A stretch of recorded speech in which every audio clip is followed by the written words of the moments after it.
اگه شما هم وقتی از منطقه دربند رد میشید براتون سواله که این ساختمون چیه، با من همراه بشید.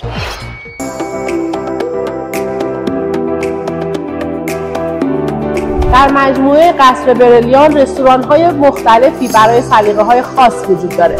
رستوران مراکشی، رستوران ایتالیایی، کافی شاپ، روف گاردن و رستوران وی آی پی.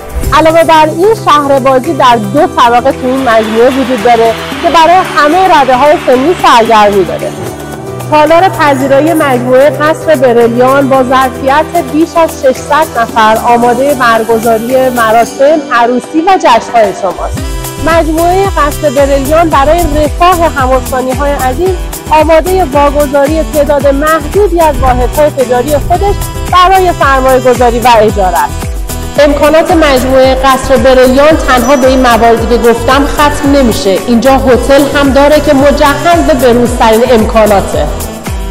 مجموعه قصر برلیان علاوه بر تمام این مواردی که گفته شد دارای اتاق مادر و کودک، هایپرمارکت و پارکینگ به تعداد کافیه. به زودی درهای مجموعه قصر برلیان به روی شما عزیزان باز میشه.